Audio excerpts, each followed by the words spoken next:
Olá, sejam todos muito bem-vindos a mais uma videoaula do nosso grupo de estudos das obras de Sigmund Freud pela Escola Formação do Psicanalista. E nós estamos no módulo 6, né, sobre a psicopatologia da vida cotidiana 1901. Eu convido você que está assistindo essa videoaula a abrir na página 121, onde iremos hoje estudar a parte A, após a videoaula passada introdutória, que foi lapso de leitura e lapso de escrita. Hoje iremos estudar sobre lapso de leitura. Eu estava sentado no café folheando um número de um seminário ilustrado que eu segurava inclinado diante de mim, quando li a seguinte legenda sob uma fotografia que se estendia por toda a página. Cerimônia de casamento na Odisseia, com a atenção despertada e surpreso, edi endireitei a revista e corrigi o meu erro. Cerimônia de casamento no Otice. Como fui cometer esse erro absurdo de leitura?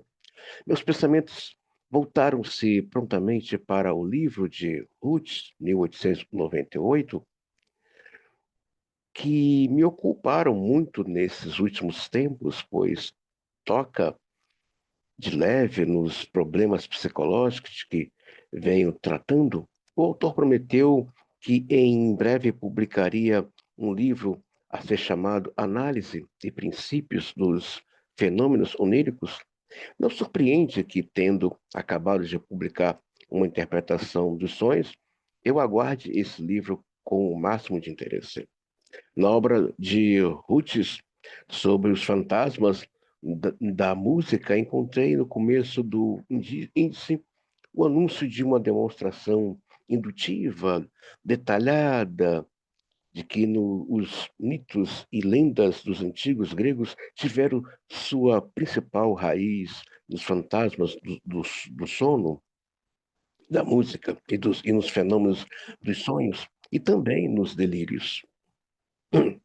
Mergulhei imediatamente no texto para verificar se ele também percebera que a cena que Odisseu surge diante de Náusea deriva do sonho comum de estar nu.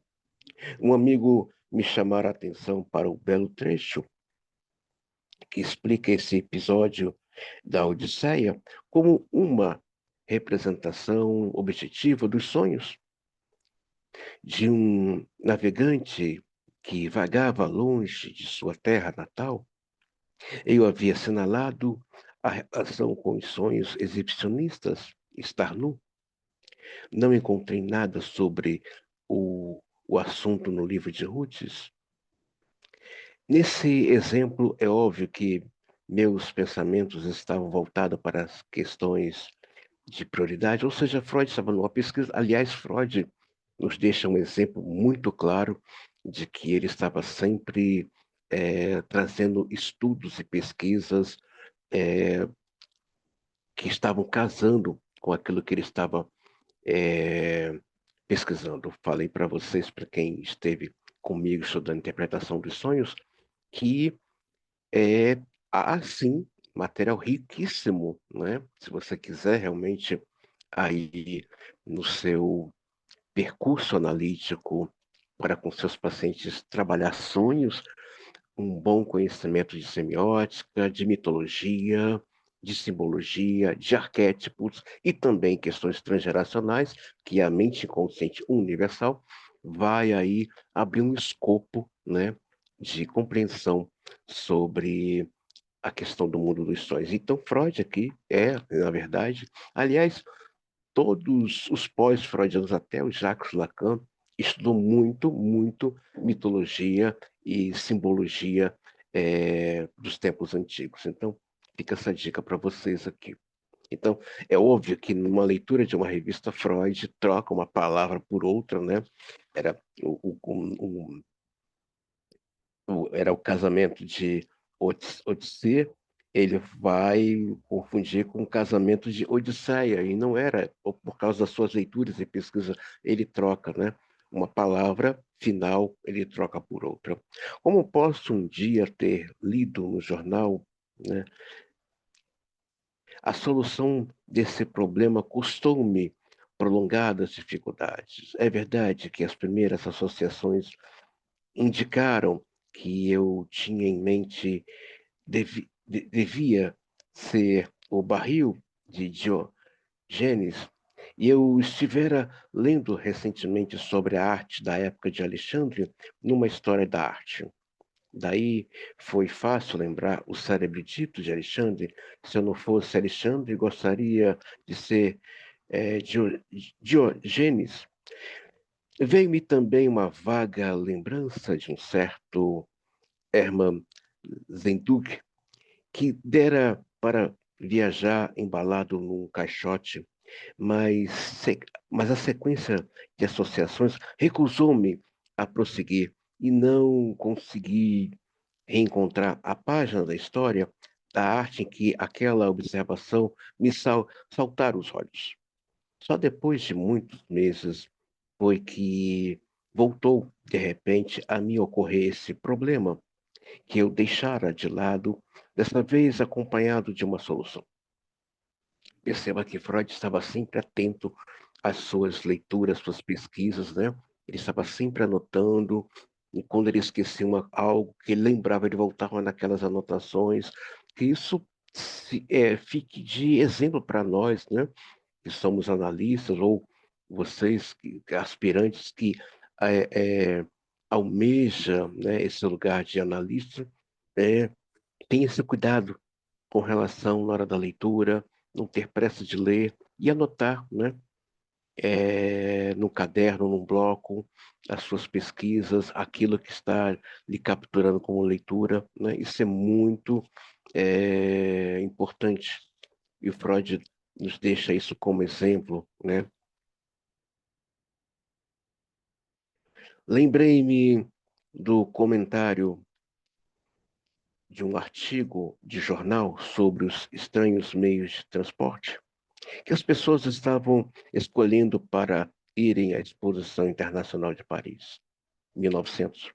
E o trecho prosseguia, creio eu, com um relato divertido de como o cavalheiro pretendia fazer-se levar a Paris rolando dentro de um barril, empurrado por outro cavalheiro. Naturalmente, essas pessoas não tinham outro motivo senão o de chamar a atenção sobre si mesma e outras loucuras. Hermann era de fato o nome do homem que dera o primeiro exemplo de tais métodos extraordinários de transporte. Ocorreu-me então que certa vez tratei de um paciente cuja angústia patológica antes a leitura de jornais veio a se esclarecer como a reação contra a ambição patológica de se ver em letras de imprensa e ler sobre sua fama nos jornais. Alexandre da Macedônia foi, sem dúvida, um dos homens mais ambiciosos que já existiram. Chegou a se queixar de que não houvesse um Homero para cantar suas façanhas. Mas como poderia eu ter deixado de lembrar que há outro Alexandre mais chegado a mim, que Alexandre é o nome de meu irmão mais moço? Descobri então de imediato o pensamento escandaloso que tivera de ser recalcado a respeito desse outro Alexandre. E o que ia ocasionar isso na situação atual? Meu irmão é especialista em questões relacionadas com tarifas e transportes, e em certa época esteve para receber o título de professor por suas atividades docentes numa escola comercial. Vários anos antes, meu próprio nome fora sugerido na universidade para essa mesma promoção, sem que eu a obtivesse. Na época, nossa mãe expressou sua estranheza de que seu filho mais novo chegasse a professor antes do mais velho. Era uma situação na época em que não pude resolver meu lapso de leitura. Posteriormente, Meu irmão também deparou com dificuldades. Suas perspectivas de chegar a professor tornaram-se ainda menores do que as minhas. Mas nesse ponto, o sentido do lápis de leitura ficou repetidamente claro para mim. Era como se a redução das perspectivas de meu irmão tivesse afastado um obstáculo. Eu me havia comportado como se estivesse lendo a nomeação do meu irmão no jornal e dizendo a mim mesmo: como é estranho que se possa ser citado no jornal, ser nomeado professor por essas bobagens. Como é que ele a fez por profissão?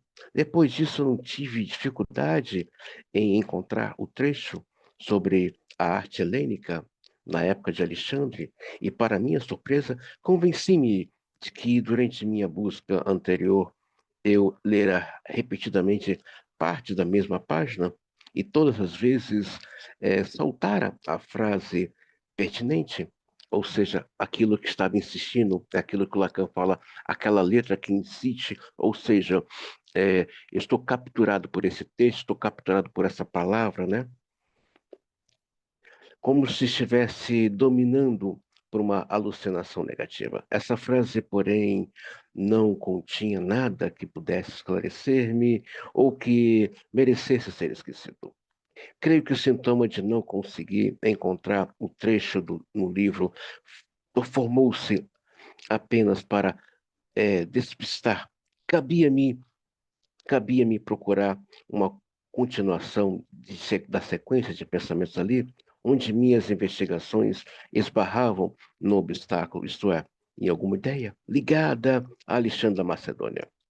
E desse modo, eu seria mais eficazmente desviado de meu irmão do que do meu irmão do mesmo nome. O recurso foi perfeito. Todos os meus esforços foram orientados para redescobrir o trecho perdido na história da arte. Nesse caso, o duplo sentido da palavra transporte e promoção forma a ponte associativa entre os dois complexos sem importância. Lembrando que lapsos de leitura, né? As pessoas hoje estão dando vários diagnósticos, né? Pessoas que têm lapsos de leitura, lapsos de escrita, lapsos de fala.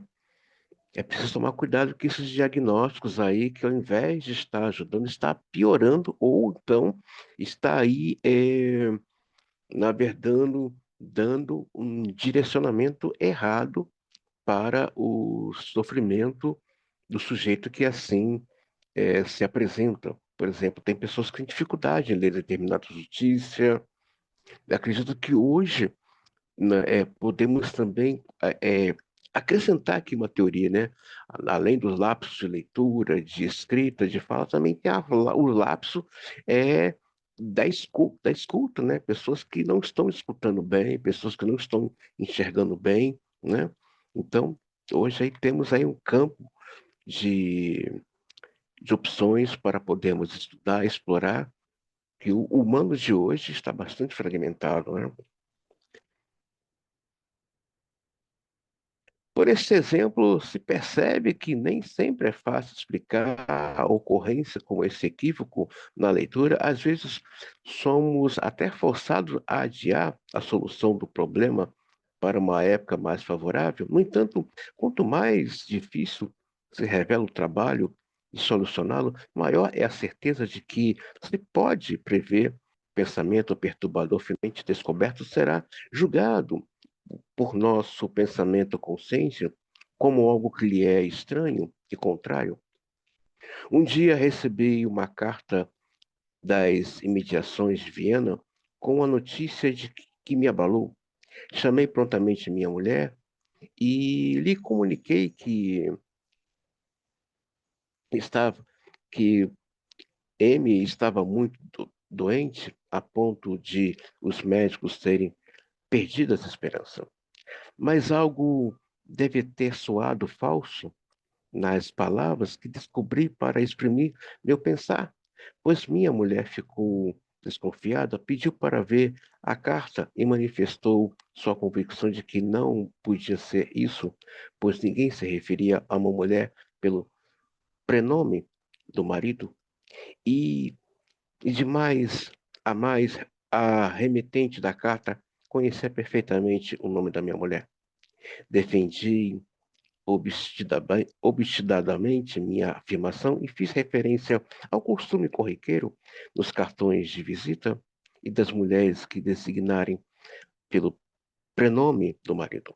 Por fim, vi-me forçado a pegar a carta e o que lemos nela, de fato, foi,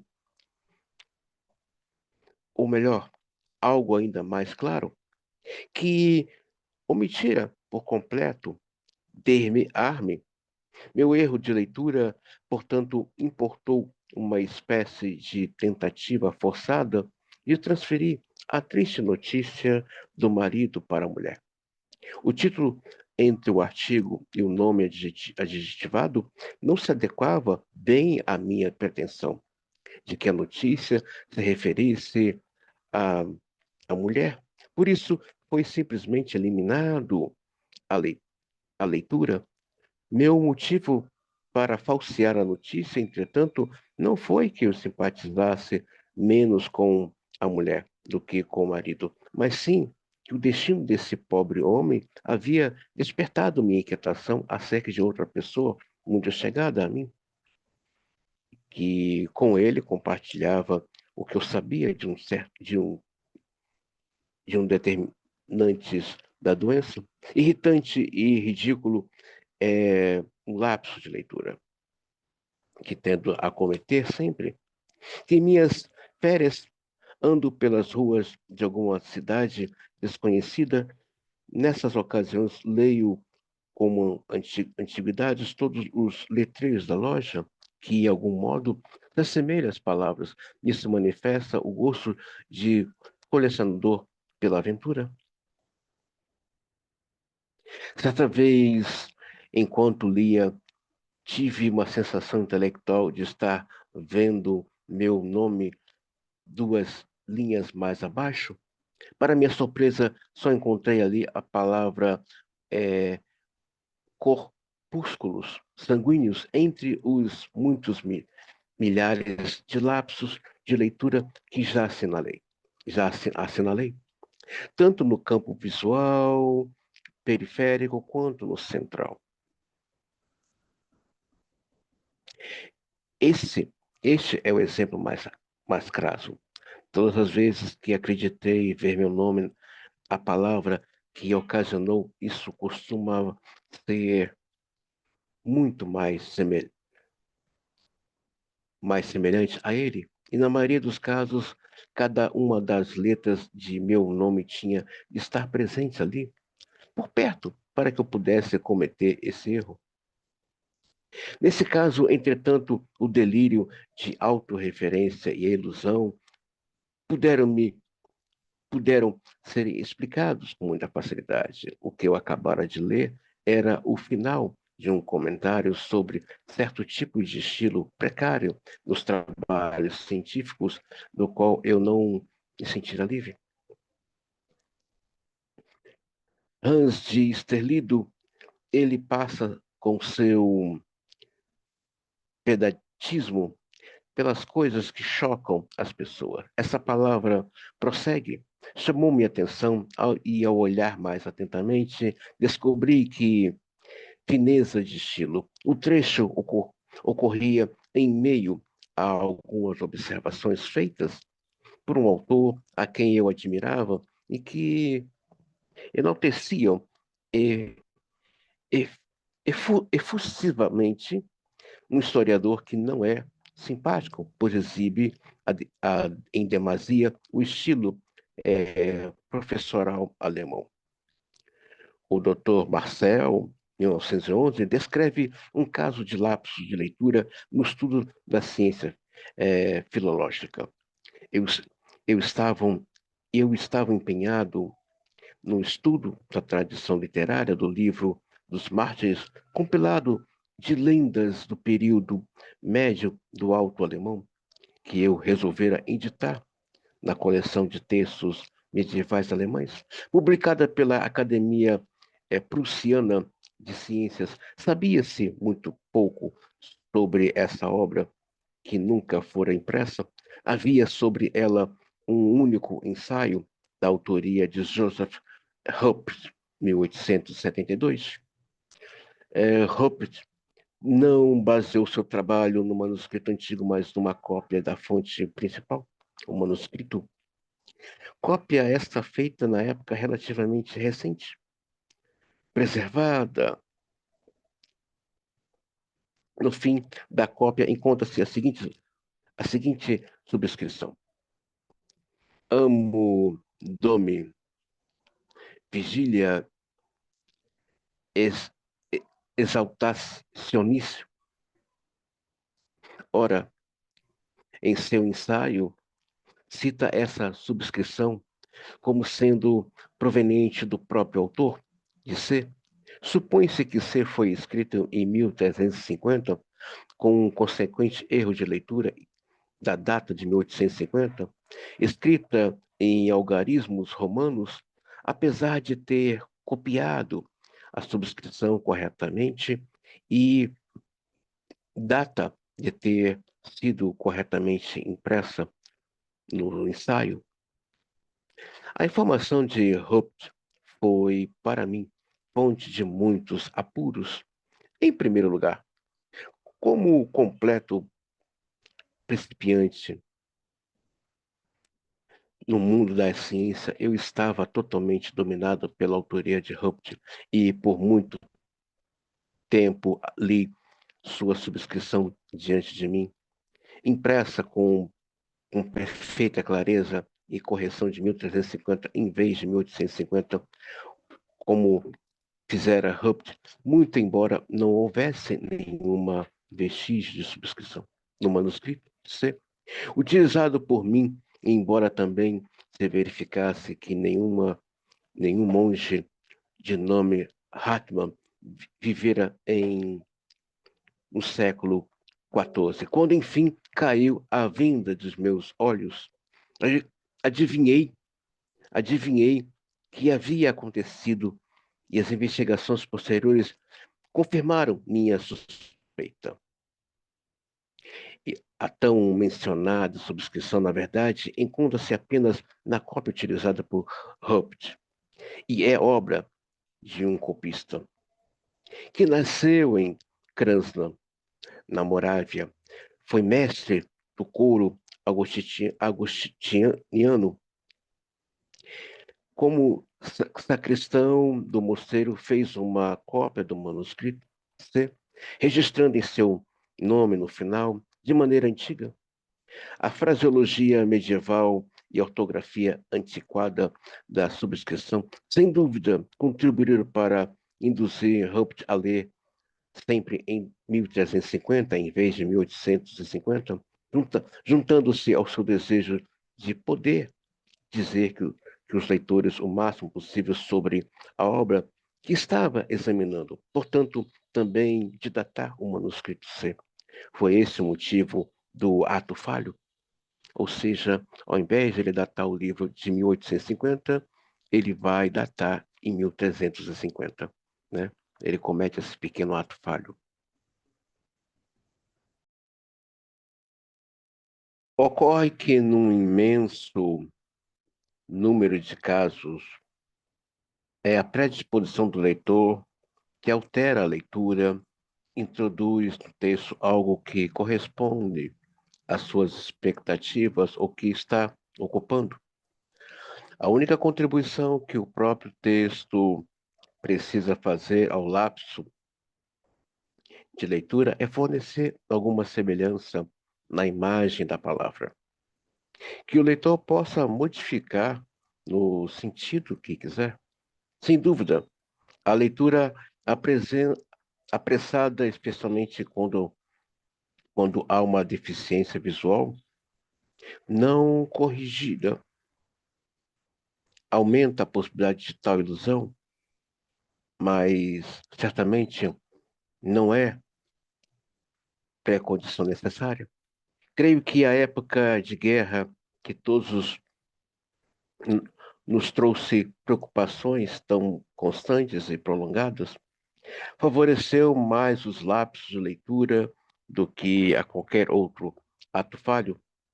Pude observar um grande número desses exemplos, mas infelizmente foram poucos os que con conversei. Certo dia peguei um jornal no meio-dia ou vespertino, vi impresso grandes caracteres, a paz de Gorizia, mas não dizia apenas os inimigos diante de Gorizia. Para quem tem dois filhos lutando juntamente nesse palco de guerra, é fácil cometer tal lapso de leitura. Outro viu mencionado o certo contexto, um velho cartão de racionamento de pão. Lendo mais atentamente, teve de substituir isso.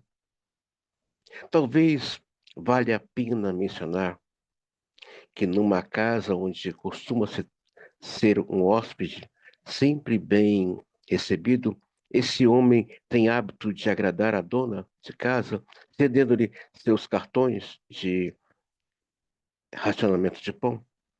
Um engenheiro cujo equipamento nunca resistia por muito tempo à umidade de um túnel de construção, leu para sua empresa um anúncio que elogiava certos artigos, mas os comerciantes raramente não são tão fracos. Os artigos cuja compra se recomendavam eram couro de foca. Também a profissão ou a situação atual do leitor determinam o resultado do seu lápis de leitura.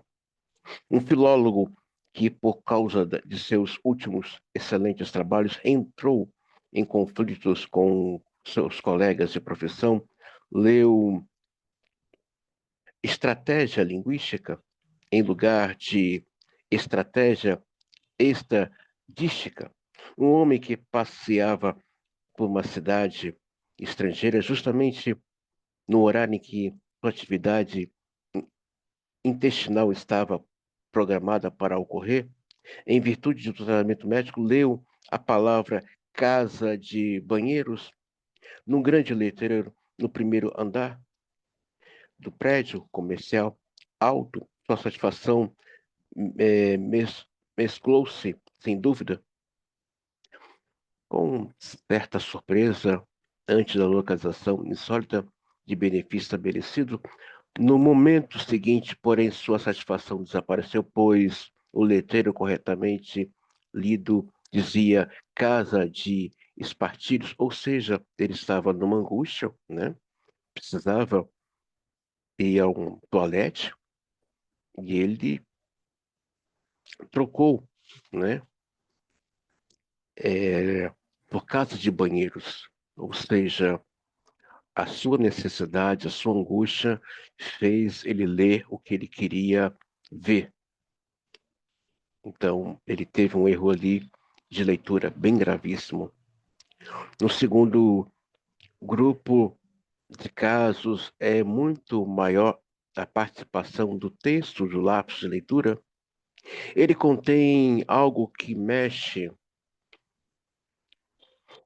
com as defesas do leitor, alguma comunicação ou exigência que lhes é penosa, e por isso mesmo é corrigida pelo lápis de leitura no sentido de um repúdio ou realização de desejo.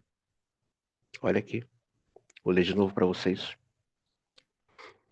Ele contém algo que mexe com as defesas do leitor, alguma comunicação de exigência que lhe é penosa, que por isso mesmo é corrigida pelo lápis de leitura no sentido de repúdio ou uma realização de desejo. Ou seja, às vezes a pessoa está desejando tanto uma coisa que ela vai ler aquilo que deseja. Ou seja, os atos falhos está atrelado ao desejo. Os atos falhos estão atrelados ao desejo. O Dr. Hans, em 1917, relatou outros casos de lapso de leitura, lapso de guerra na leitura. Um conhecido muito próximo me declarara repetidamente que, quando chegasse sua vez de ser convocado, não se valeria de sua formação profissional, atestada por um diploma, e renunciaria a qualquer direito que isso lhe assegurasse de obter emprego na retaguarda, alistando-se para lutar na frente de batalha.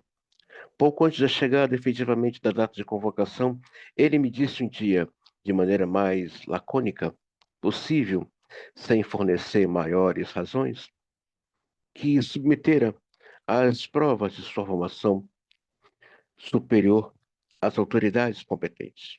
E, por conseguinte, logo seria designado para um cargo na indústria. No dia seguinte, encontramos-nos casualmente numa repartição pública.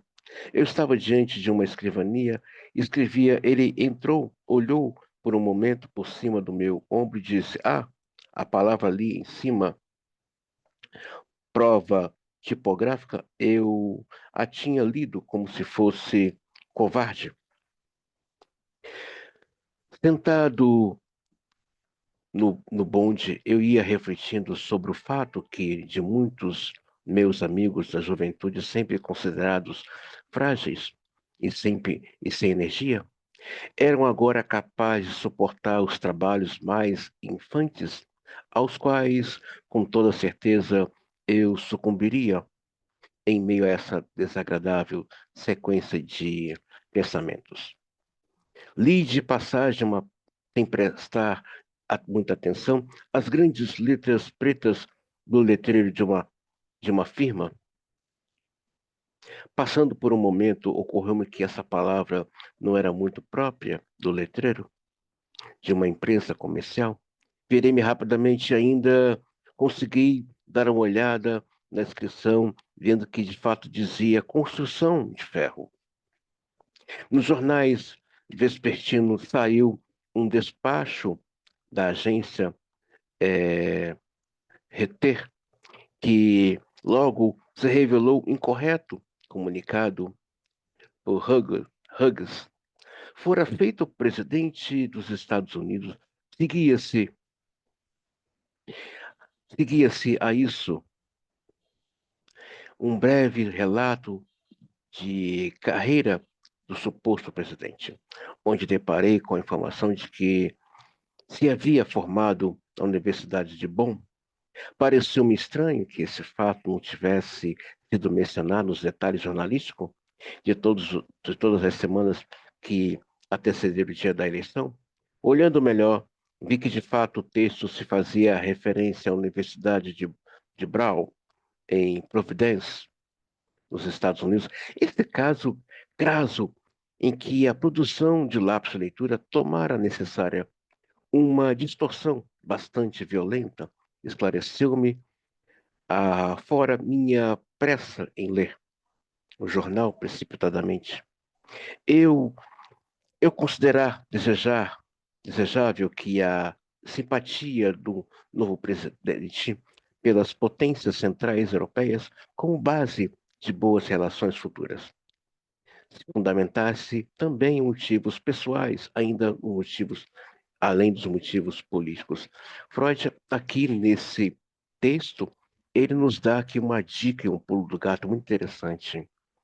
Os atos falhos não é somente uma questão de um movimento histérico, mas fala de desejos reprimidos. Sim, o ato falho revela um desejo recalcado, uma verdade ali, seja por escrita, leitura ou de fala, mas ela apresenta, né, ela traz consigo um desejo ali recalcado. Desde já espero que essa pequena videoaula venha trazer para você um pouco de esclarecimento no dia a dia e que as psicopatologias que se apresentam para nós no dia a dia possa ser um laboratório vivo. Desde já, muito obrigado. Até a próxima videoaula. Se gostou, curte essa videoaula. Se tiver dúvidas sobre esse tópico, não deixe de comentar. E se ainda não se inscreveu no canal, se inscreva. E se deseja fazer a formação de psicanalítica conosco, me procure. Meu nome é André Conceição, sou psicanalista e o responsável por essa escola. Desde já, les agradeço e até a próxima videoaula.